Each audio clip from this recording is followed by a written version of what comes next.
What is going on, everybody? It's Alex coming back at you with another video, and today we're going to be rocking it with another mock draft. So if you guys are new, like, comment, subscribe. If you like the draft, come over here because it's happening every single day. If you like your teams, making 7-round mocks for each one of those. So of course, drop your team down below and I'll try to get out to you guys as soon as possible. Right now, doing the AFC North. So Steelers fans, you guys have a treat because we just did a 7-round for you guys. So check that out. But we aren't here to talk about the rest of the channel. We're here to talk about this mock draft. So without further ado, let's go on to the number 1 pick. So with the Lions, we always used to say, we know exactly where this is going with KT.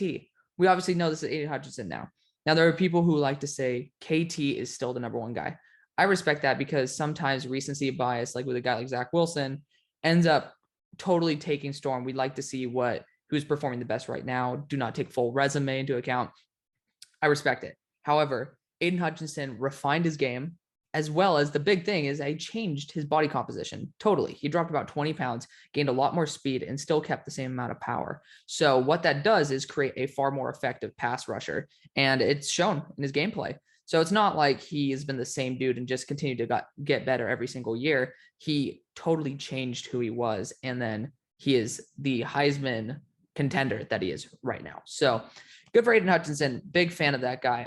He was a guy who I thought was really boring last year, and he didn't make my top 32. People call me crazy for that. And given how he's developed this year, I'm always willing to say, hey, I messed up on that. And to be fair, last year he wasn't worth a first-round pick, but he's changed his game. He's done so well. Big fan of him, just like I was Kwity Paye last year for taking that big step.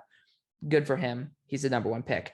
Number 2 for the Jaguars. This is where things get interesting because I think we know who's going to be going in this top 3. Obviously, Kyle Hamilton can sneak his name in here, but KT, Aidan Hutchinson, as well as a guy who's being criminally underrated right now. Of course, he's still at number 9, Evan Neal out of Alabama. I think I like to prioritize the offensive line. Some people say, you know what, screw you, we're going to go KT. I respect that. However, I look at what's going to happen in the second round, right? So for I just said the Detroit Lions, for the Jacksonville Jaguars, if we go with KT, okay, cool. You get somebody who could be one of the best edges in the NFL. There's a chance that he isn't. There's also a chance he stays injured because there's been some injury things that have popped up. So next round, who are we going to look to protect? Trevor Lawrence. We're going to look at Bernard Raymond. If you want to have Walker Little be at left tackle, go Max Mitchell for right tackle. Like, look at that drop off. Or you can go to the 3rd round. Now you're getting a little bit sketchy.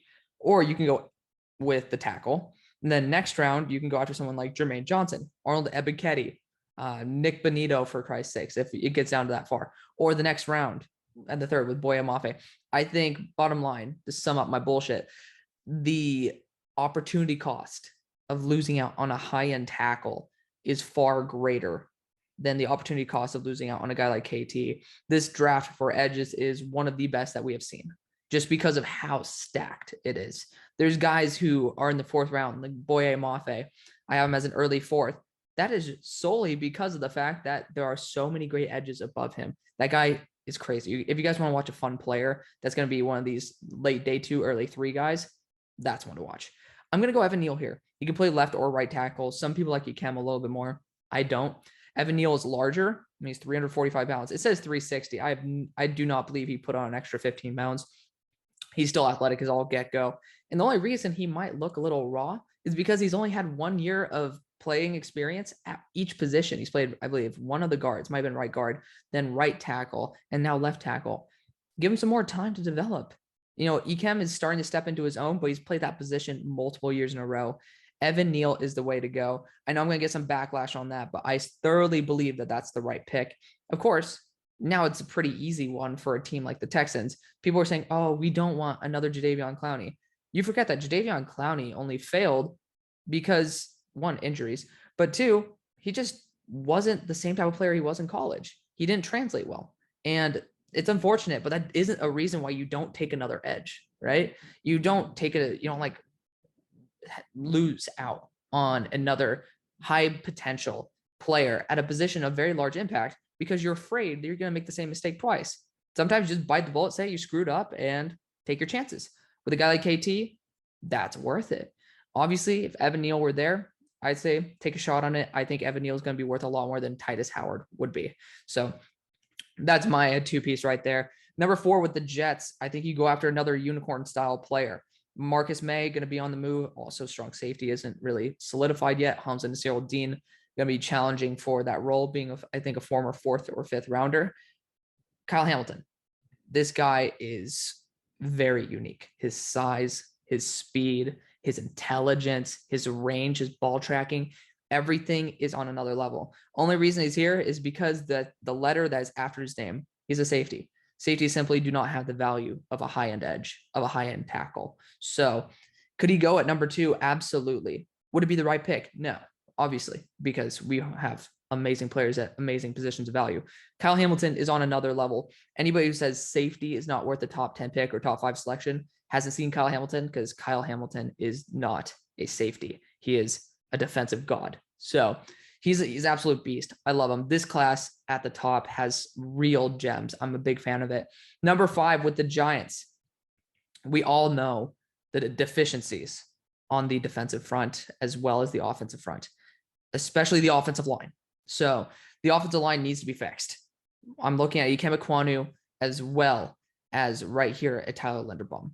Now, I know I'm going to want to go offensive line. And I know you guys want to go offensive line. I have subs in here saying that they've been doing that for the past 3 years. So yes, I do read your comments.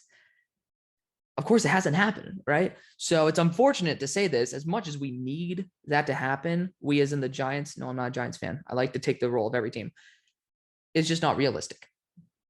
So I think the best thing to do would be to take your shot on the best offensive lineman available. That's Ikem Ekwonu. If Evan Neal were here, that'd be a home run pick. Ikem's going to have to play right tackle. Obviously, Thomas is a pretty damn solid left tackle right now. And he's going to be continuing to develop. That was my former number 1 tackle in that draft class. Not obviously ending up being the number 1. Still, regardless, really good tackle. I like him a lot. Ikem should be probably sticking to left tackle, but he's become so dominant that he's soared above guys like Charles Cross, who are more technically proficient than Ikem. Ikem's a mauler. He's an absolute monster. I think that it's worth taking him and putting him to the right side. Worst case scenario, you pull a Leatherwood and put him at right guard. This guy's going to be a freak guard. Athletically, he is off the charts. I'm a huge fan of this guy. Ikem Ekwonu, he's, again, I like seeing players who progress. This guy just got comfortable at left tackle. He'll take some time to develop at right, but to be honest, you don't have Jack at right anyways. So you're investing in the future right here. Ikem Ekwonu, lock him in. Big fan of this pick.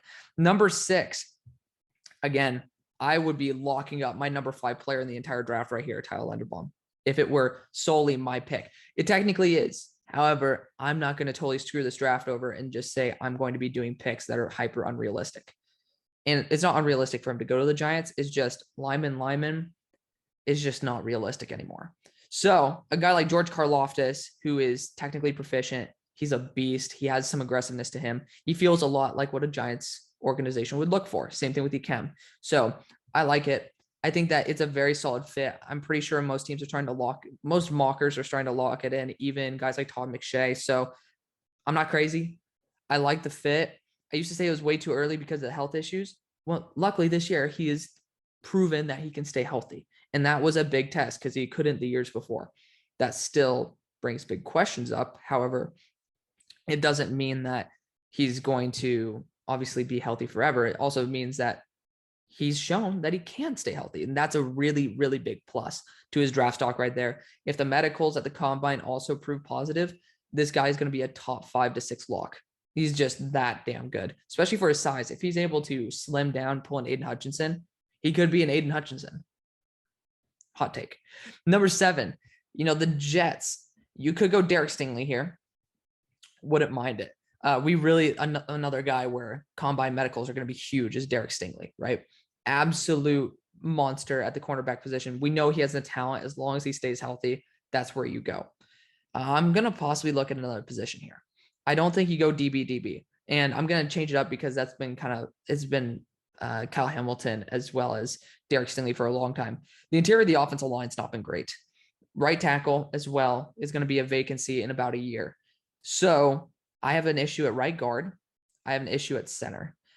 that could be solved by one man who's going to have a free combine. He's going to rise up draft boards. There is no reason for him to be ranked this low. I don't know why people do it. It's just because they think a center is low value. I mean, I don't know if you have seen, but I'm sure if you ask every quarterback that's had a solid center who's the most valuable player on the offensive line, most of them might actually point out the center before the left tackle, because that is their commander of the offensive line. This guy's going to recognize blitz packages. He's going to organize the blocking patterns. This guy is the dude. And Tyler Linderbaum is the best center I have seen, period. So there's a good chance that he is the best interior offensive lineman, center and guard, that I've seen since Quentin Nelson. This guy is next tier. Number 5 guy in the entire draft. Big fan of Tyler Linderbaum. Let's lock him in right here. Have a little bit of fun, twist it up a little bit. A lot crazier picks have happened than having a center/guard go at number 7. You're continuing to develop your offensive line. If Elijah Vera-Tucker is worth the number 14 pick to the Jets, a guy like Tyler Linderbaum sure as hell could be worth a number 7 pick. So no disrespect to ABT. It's just Tyler Linderbaum's on that level. Number 8 with the Panthers. I know my resident Panthers fans are going to hate if I go Charles Cross here. And I'm not going to. I don't think with their situation, with their defense, that a left tackle in the draft is going to be what they're looking for. Again, they are developing Brady Christensen, somebody who I notoriously do not like. But I think that quarterback is going to be, luckily in this draft, they're not number 6. If I'm not mistaken, they're at number 6 in Todd McShay's draft. Regardless, I don't know how TDN does all this crap. Kenny Pickett's on the board. He's not my number 1 quarterback in the draft. I think he's my number 4 quarterback. Yeah. So call me crazy. He's still a first round quarterback for me. I'm not saying he's not worth a first round pick. He is a first round quarterback for me. It's just this class is nowhere near the other one. I wouldn't be surprised if we traded back with this pick if other teams didn't take a quarterback at all. So as crazy as it sounds, if it were my sole decision, if it were my draft board, I'd be taking Malik Willis to the team in a heartbeat. I think he's a perfect fit. He's basically a better version of what Cam Newton is. I am on record as saying this guy is Deshaun Watson 2.0. Deshaun Watson reincarnate is Malik Willis. I firmly still believe that.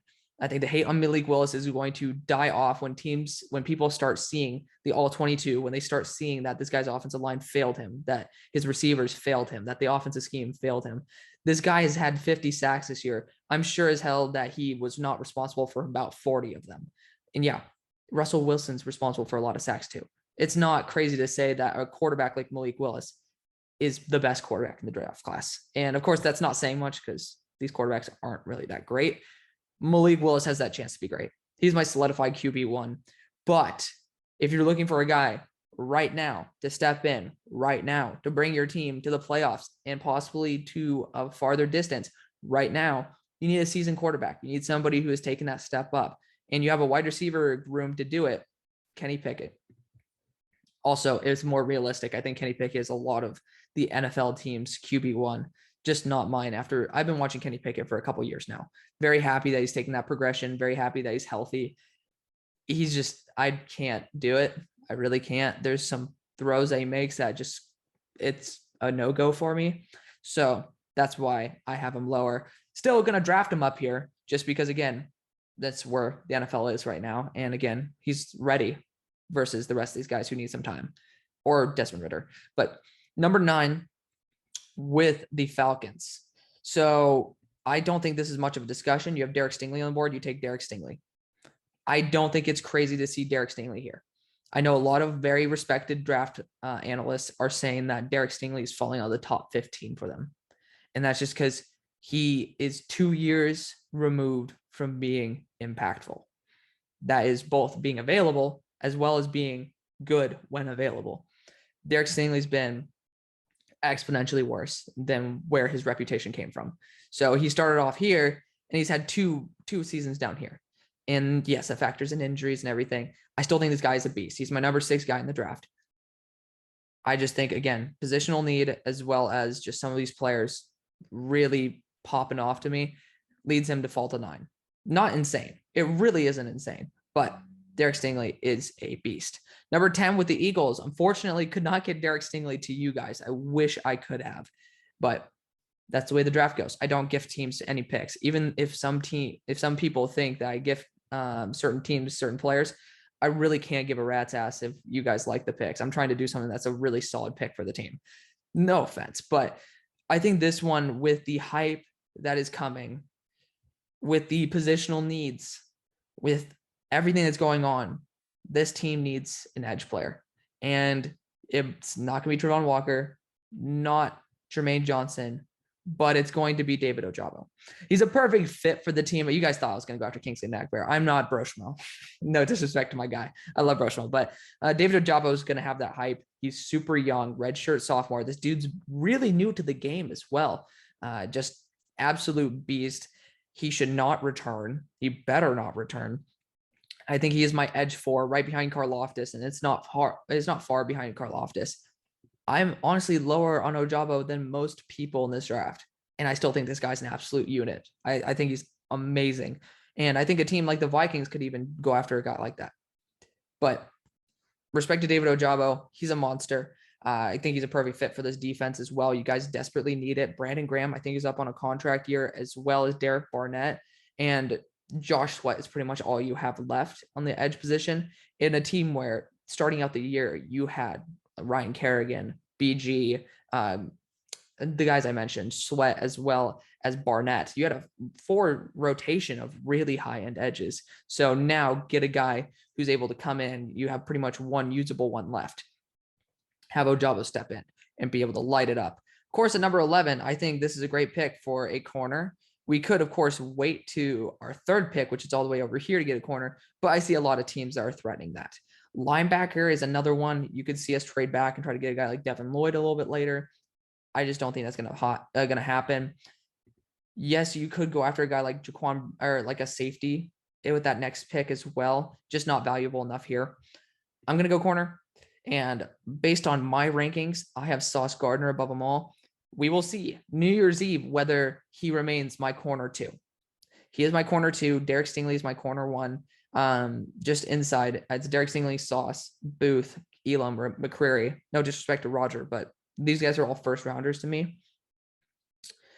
I think Andrew Booth is the most athletic corner. He might be taken above Sauce, but Sauce is going to be paired up against I almost said Javonte Williams, Jameson Williams, in a one-on-one match. This is going to be the biggest test of Sauce Gardner's athleticism that he's ever had in his career. So I'm going to have very positive expectations, and I'm going to be very optimistic here. I'm going to say Sauce does it, and he's going to rise up draft boards because of it. I love him. He's a lockdown threat. He's also really aggressive, and I think that's going to be a big plus to this defense. I love this guy.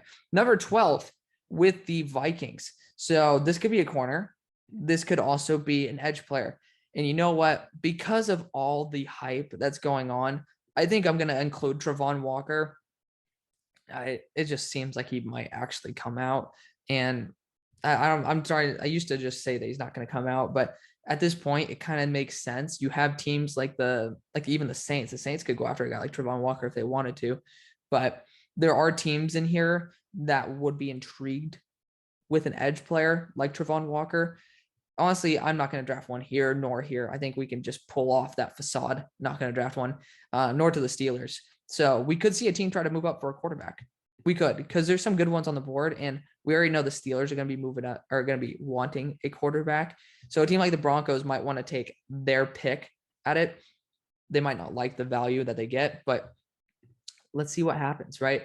Got to keep this draft a little bit interesting. Got to have some fun trades in here. So obviously the picks shouldn't really require that large of a trade package to move up. If people say that this is not realistic, this isn't my mathematical algorithm. This is literally based off of a pick-based algorithm. You're moving back 4 spots, acquiring a 3rd round pick and having to give up, let's just do a 5th. Ouch. That really hurts, guys. That really hurts. Yeah. No, the Broncos are going to move up. They desperately need 3 things. Right tackle. I could see a guy like Max Mitchell being an amazing addition for that. Quarterback, which it's probably going to be Matt Corral. He's just going to be that type of dude. He'd be really good in this offense as well as edge. I mean, if you want to go after a guy in the next round like Arnold Ebiketie, I think he'd be a great addition to this team. slot corner as well. So with that, we're going to be going Matt Corral here out of Ole Miss, as well as a team like the Saints could be here drafting a quarterback. So it is logical to move up above the Steelers, above the Saints to go after a quarterback. But I am praying that the Saints not go quarterback here. I'm praying that they invest in the position that they are dying to get, an actual wide receiver, A, that plays, but B, that is able to at least assist Michael Thomas when he does play. I have a weird feeling that teams are going to finally realize when they start watching the tape how much better Garrett Wilson is than every other receiver. Yes, Jameson Williams, if you guys want him, I respect that. You can't go wrong. Get any of these receivers right here, and you're getting a home run. You need something to be a wide receiver 2 or wide receiver 1, and I think all these guys can do it. I'm just a big fan of Garrett Wilson. I think that his ability at the jump catch point as well as after the catch is second to none. Jameson Williams might get the hype, but Garrett Wilson is going to be the impact player. I think my comp for him is Odell Beckham Jr., and I'm pretty sure that he'd probably fit that bill, if not even be better than what OBJ is right now. At number 14, we got the Raiders on the board, and this is another team that could use a right tackle. They could use a guard. They could use another corner. Because, I mean, I'm telling you, if you get Kaiir Elam, Andrew Booth, yes, sir, like that would be a dream. But there's a defensive player that can play D tackle. He can play defensive end. He can do whatever the hell you want in this scheme. And I think that versatility, as well as the testing numbers, are going to be ridiculous because he's going to get back in shape. My problem with DeMarvin Leal is that I loved him because he was athletic as all get go. I'm quoted saying he was 290, moves like 260. This dude looks like he's 310 at this point. The guy, I don't know why he's looking like he's bulking up weight to be a defensive tackle. Not a big fan of that. But if he loses that weight for the combine, if he's able to maintain that level of athleticism, he is worth this pick. He's just taken a big drop off this year. He should have been continuing to progress. He didn't. Still so worth the upside, especially for a team like the Raiders. You can use him at D tackle still. You can use him as a defensive end. Wherever you want to use him, he has a role for you. And I think that's going to add a lot of value to him, to a team like this, even if it shows that he's not doing too hot this year. So a guy like Jordan Davis, some people are going to talk about why I'm not taking Jordan Davis yet. When the pick happens, I'll tell you why. So number 15 with the Steelers, another team that could use a right tackle. They could use a high-end corner like Kaiir Elam. They could use interior offensive line like a right guard. So right guard, right tackle, positions of need, quarterback, as well as corner. Those are the big ones. Again, I'm not reading off. I don't give a crap what TDN says. They can kiss my rear. But wide receiver as well. I just did the Steelers video. You guys know what's up. The Steelers are sitting here, and here's the issue. So they have been apparently really heavily scouting Sam Howell. They have been keeping a very close eye on him. However, they also scouted the game between Malik Willis and Matt Corral. So they have their eyes on all three of these guys. Now, for me, I think Malik Willis should be the pick. I do. But there is something to be said about Sam Howell being here and the team, the Steelers, just trying to scout for their future. Sam Howell has everything that you could want. He is a lot more moldable to the NFL than Malik is. Malik's been playing in a very non-NFL style offense for a little bit too long. No disrespect to the guy. Again, my solidified QB1. I think if I were the Steelers, I'd take it. But to differ a little bit from what I just did in my mock draft, again, I said choose whichever one you want because both are excellent. I think Sam Howell takes the cake here. He is amazing. He's an amazing player. People forget, like, oh, he's not doing that well this year. He lost the two best running backs in college last year, along with his two best wide receivers, and got Josh Downs in return. No disrespect to Josh Downs. I think he's a stud. You have pretty much that in Ty Chandler, who is an exponential downgrade from what you have. Offensive line has never been good for UNC. And once you're stuck with that, I don't blame him for not playing that well. And he still played pretty damn well. I think that Malik Willis's stock is going to be around this high. So if you do want to take Malik Willis, in my eyes, take him. I think the Steelers are going to go Sam Howell with this pick, though. It's just another guy who's an absolute beast. I love him. I love Sam Howell. I love Malik Willis. Both these guys are absolute amazing A1 athletes. So choose whichever one you want. Number 16, this is going to be Travon Walker. We're going to add him in here. Big, nasty, athletic edge out of Georgia. Needs some refinement, but this is a team where you can refine a player like that. He can play on the interior. He can play on the outside. He can cover, for Christ's sakes. This guy can do it all. And if you're at number 16 overall in the draft, I don't think you need to go back. It was at a certain point where he's being taken like number 32. And if I were him, I'm a true junior. I can go back and progress and then become the number 2 edge in the next draft behind Will Anderson and be at the number 10, 15 pick, right? Now you're at number 16. Like what, you're going to gain 5 spots? It's not really worth it. So I like this pick. Travon Walker, it fits as well. Vikings gained an extra 3rd rounder. So stay out for the 3rd round because you got 2 of them. Number 17 to the Bengals. This is another team that desperately needs a right tackle. Charles Cross is here, by the way. Some team definitely needs to move up for him. He's a very, very good left tackle. He's my number 10 player in the entire draft as well, so I'm not purposely disrespecting the man. This is a team that could take him to move him to right tackle, but they can also take a corner. Kaiir Elam is here, but corner definitely is something that the Bengals should be going after. Because right tackle, I have Nicholas Petit-Frere around 46 on my board, after just totally laying an egg with a 7.7 PFF grade against Michigan, as well as multiple other games where he just did not do well, including Penn State. I'm a bit weary. To put it blankly. I think offensive line is something where they should go round after round after round. I think going after a corner when the value is this good is the right move. And a guy like Kaiir Elam, he's long, he's lanky, he has some great press ability. He has unbelievable raw talent. As long as he gets the drive back, he is worth the pick. Again, Andrew Booth is worth higher for me. I just don't think Andrew Booth's for this team. I think a guy like Kaiir Elam would fit a bit better. Feel free to drop your comments down and your thoughts on that. Number 18 for the Browns. I mean, we're seeing some really good players drop in this, by the way, and it's not on purpose. It really isn't. At 18, the Browns are sitting here, and I might want to trade up with a team to select a very, very good prospect. I mean, the Eagles have been like full defense this time.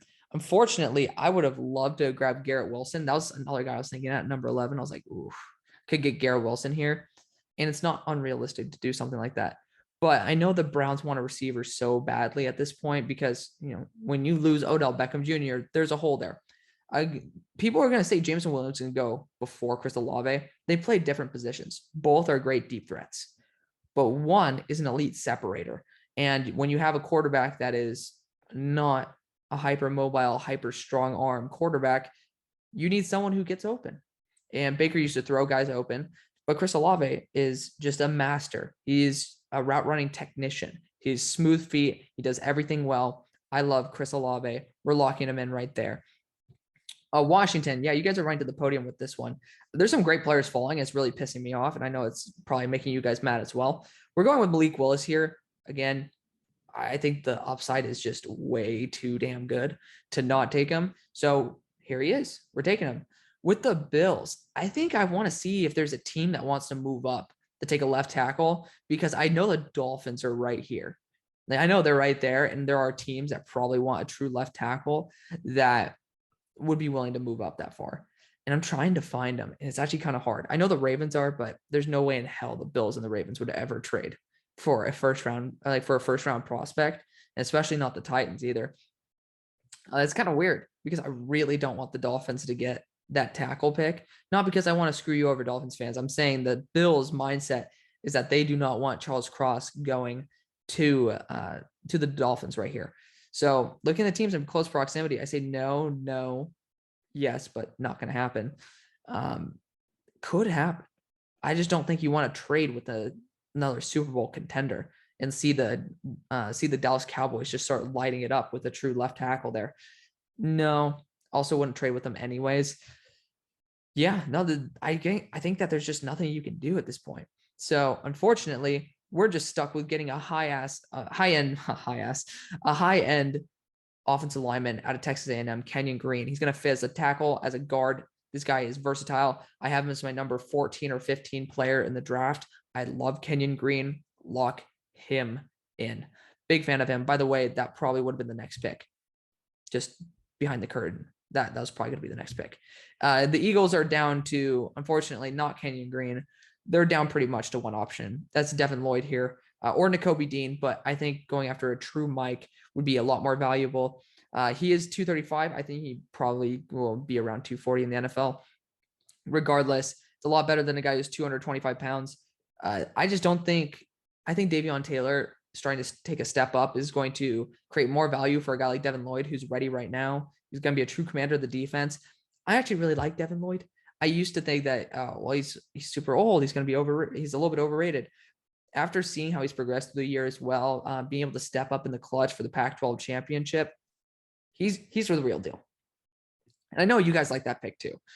So Devin Lloyd out of Utah going to help the Eagles. Going 3 defensive positions in a row might not be the most realistic. However, we're trying our best here to also understand the pick's value, which the Eagles will be going offense, just not now.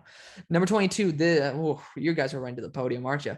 Charles Cross, I'd be willing to move up. If I were the Dolphins, I'd be willing to move up to probably 15 or 16 just to get Charles Cross. Amazing steal. Somebody who, again, the only reason he'd probably fall to here is because before he put on some weight, he was really, really awful in terms of him getting beaten by actual power.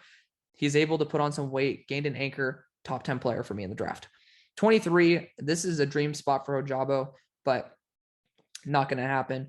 We need offensive line, so right guard, right tackle. Those are 2 big ones. Also 2 ones that I don't really see as being a fit here. Darian Kinnard could be a really good. Honestly, Darian Kinnard's a perfect fit for this team.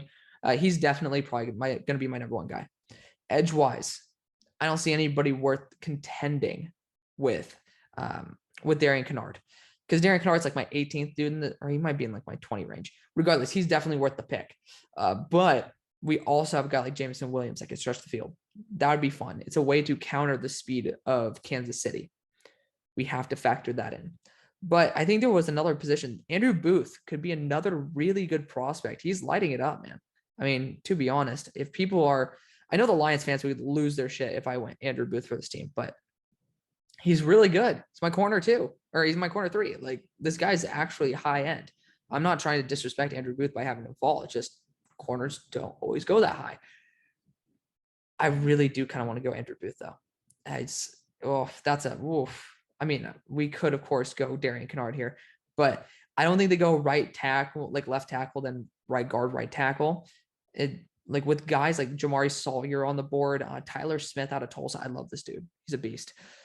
I think that the value is going to be a little bit good maybe in the next round. So we're going to be able to say we're taking a shot on losing out for a high-end corner 1. Obviously, Chris Harris, not going to be there that much longer.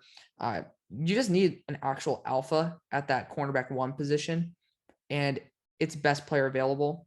So we're going to change it up a little bit. Andrew Booth Jr. out of Clemson, going right here. For the Lions, you know what? Let's change it up. I've never done this for him. Jameson Williams. Treylon Burks is, I mean, no disrespect to the guy. He's not going to be as valuable as Jameson Williams. He's good, though. I mean, he's certainly someone I love to send to the Lions. Big fan of that. But Jameson Williams is on the board. His speed's going to be an essential asset to making this offense a little bit more explosive. We might even draft another wide receiver for him. Who knows? We'll see about that. But number 25, I love this fit, and I think a lot of other people do, including Todd McShay. Trevor Penning to the Ravens, extremely athletic, extremely nasty, perfect fit for a team like the Ravens who are looking for a franchise left tackle. Number 26 with the Cowboys. So I think there's a couple positions we could go. We got Jaquan Brisker and as well as Jordan Battle, which are my usual suspects for the spot. We could look at more of a route runner. I just don't see somebody worth it on the board right now. Because again, Michael Gallup's going to be gone. Edge, I know you guys already have your reservations about Micah Parsons moving to edge. And of course, Randy Gregory, I believe, has already been confirmed that he should be staying. So thank you guys for informing me about that. Left tackle, if Trevor Penning were still on the board, I'd be firing that right now. That's not the case. We're going to be going Jordan Battle here. I think that he is better than Jaquan Brisker all around. Jaquan Brisker in his specific role might be better, but Jordan Battle has done an excellent job rebounding from his woes in the middle of the season. He's a very good all-around guy. He just does everything right. I'm a big fan of him. Wait a second. What happened to you guys? I might have totally missed the fact that he might have said he's going back, but it would kill me if Jalen Catalon was not on here. He might not be. That's how often I check Twitter. I do check it quite often. Link in the description. But that would definitely hurt me. I'm going to check that after this video. Obviously not a factor for this round, but I love my boy Jalen Catalon. Was ranked above Jordan Battle until the injuries started stepping in. For the Chiefs, you know exactly where I'm firing with this pick. Without some requisite speed weapons or really good targets for what you guys are looking for, I think that a guy like Kingsley Enagbare fits perfectly with what we want to get. Arnold Ebiketie is another really fun one, but I think Kingsley Enagbare is going to be making it into the first. He's going to be the selection for this team. 28, we got the Cards. I mean, there's some good options here. I think edge is going to be good in round 2. I think that's going to be the best spot. We could go a guy like Darian Kennard to be a nasty right guard. We could also go maybe in the next round with a guy like Thayer Mumford to be a solid left guard. I know Justin Pugh's coming up for that contract. Yes, I do listen to you guys. Roger McCreary wouldn't be a bad idea either. There's a lot of routes we can go. Bottom line, there's a lot of routes. To be honest, though, Drake London's on the board, and that'd be kind of fun. I know that you guys are looking for somebody to take over that large receiver role, and I like taking George Pickens to this team. The question is, can we get a good wide receiver down the line? I don't know. Wide receivers actually starting to become a legit need for this team, and I don't think Treylon Burks is going to go before Drake London. Drake London's too damn good. For some reason, he's like number 7 on Mel Kiper's board. I love my boy Drake, but not nearly that much. Still going to take him, though. I know that my resident Cardinals fan, Red Sea, is a big fan of Drake London to this team. I don't do it because of that. I just think that would be a really good addition to a team that's looking just to take their offense one step more. And again, edge rusher, I'm looking at guys like Nick Benito next round, Nolan Smith, as well as even a guy like Boye Mafe, who's a bit larger, to be able to take the cake on that. So next, with the Titans, I think this is a team that could definitely look at Roger McCreary as well. Jordan Davis is falling, and that's okay. This is another team that could have taken Jordan Davis. It's tough just to say that that Jordan Davis is going to be taken this high. I really think that the NFL is going to realize that Jordan Davis is extremely out of shape, and that's the reason he's falling. Call me crazy, and you would have the legit right to, but that's the way it is. With the Titans, though, this could be a tackle because, again, left tackle is going to be becoming a need. This could be a linebacker as well. I know we have a couple guys stepping in that linebacker role. Cornerback. I mean, Caleb Farley, if he continues to not stay healthy, you unfortunately got to bite the bullet, right? Wide receiver, another position where you definitely could use another player. And honestly, a guy like Treylon Burks would be a really good addition to the squad. You know, he works in the slot. You brought Josh Reynolds on in the offseason. Yes, he's not on the team anymore. Thank you guys for catching me on that one. You brought him on in the offseason for a reason. He was a slot wide receiver that could offer some really big plays. Treylon Burks is exactly that. Now you have Julio Jones, A.J. Brown, Treylon Burks. Also, he kind of is that H-back tight end type. Add some extra versatility over the middle. Really good getting the ball with the ball in his hands after the catch. He's going to be a fun option in this draft, and we're going to take him just to have a little bit of unique playing right now. Treylon Burks out of Arkansas going right there. Jordan Davis can't fall anymore. Again, there was a snap against Alabama I saw, and I know a lot of teams will see, where he literally just stopped playing. He didn't even make a big impact on the left guard, but he just started engaging with him, and he just stopped his legs. He just stood there. In a game versus Alabama that you need to be working your ass off every single play to be able to make it work. He was lazy. He sure as hell didn't deserve all the rewards he got. No disrespect to the man. He's a beast. But there's a value for interior defensive linemen that is extremely low. But B, there is a level of respect for people who actually work their ass off in this league that when I see somebody like Jordan Davis, like Dwayne Haskins, yes, I had inside information that Dwayne Haskins was lazy as all get-go. He went to my same nutritionist, trained at the same studio. So I knew that he was extremely overweight, didn't care about his body, poor work ethic. Jordan Davis looks like he should be around 450 pounds if he's actually taking care of his body right. He looks extremely out of shape. He doesn't play with any actual oomph until he actually wants to. He actually gets taken out of plays quite easily.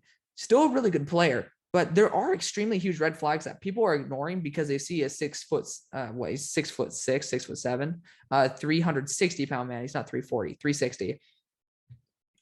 And they're just like, oh, he's amazing. Damon Snacks Harrison was too. He ended up being a 5th round pick, right? Ended up being like shipped away for a 5th round pick. Just the value's not there, but this is a perfect team for him to go to. For the Patriots, Jahan Dotson and Roger McCreary are here. Both elite ass options for this team. I'm going to go Roger McCreary to keep it unique and keep it fresh, but feel free to take Jahan Dotson in your mind if you please. And lastly, the Giant, God dang it. I do that every time. The Packers are on the board. There's still some very good quarterbacks. I have Desmond Ridder. I think it's my 33rd or 34th guy. So fringe first rounder still on the board. So the teams could move up to select him. They're not going to, however. I think that a guy like Jahan Dotson might be fun to move up for. But I'm actually going to have a team move up very slightly to secure a nasty player for their team. And one that I am a big fan of them going to. And that's the Lions. Oh, actually, then we can't move up the Lions. Oh, man, the worst spot for the Lions to be in. I want to move up for Nakobe Dean. We'll see if that even happens next round. I'll see if any other team wants to move up because tackle, I think, is the biggest issue. Then edge, and I honestly don't. I think that the idea of all these edges being worth first round picks is kind of BS. I don't think they're all worth that. But that day 2 stack is ridiculous. Like Cameron Thomas is overrated. This team needs a wide receiver as well. We could just go Jahan Dotson here or George Pickens. And you know what? We're actually going to go George Pickens. I think that makes sense. You're looking for a true X receiver, somebody who will be able to create separation without needing to. His length, he's going to be ridiculously athletic too at the combine. They said that really weirdly at the combine. His build is just incredible. He's a boundary wide receiver, and he is AJ Green reincarnate. I love George Pickens' upside as long as he stays healthy, and he's already coming back. He's already played, so that shows that tenacity right there. Had that ACL tear. He's already back from it. George Pickens finishing off the first round. Again, finally getting an impact player in a position of big need. So let me know what you guys thought. Had a little bit of fun this round. Had a little bit of a big change up. And that's okay. Keeps it fresh for y'all. But that's why we do a mock draft every single week. We see what we like. We think that it's good. Find out that might not be or it's excellent. We keep that in mind. And then we go from there. So feel free to comment your thoughts down below. See you on the far side. Peace.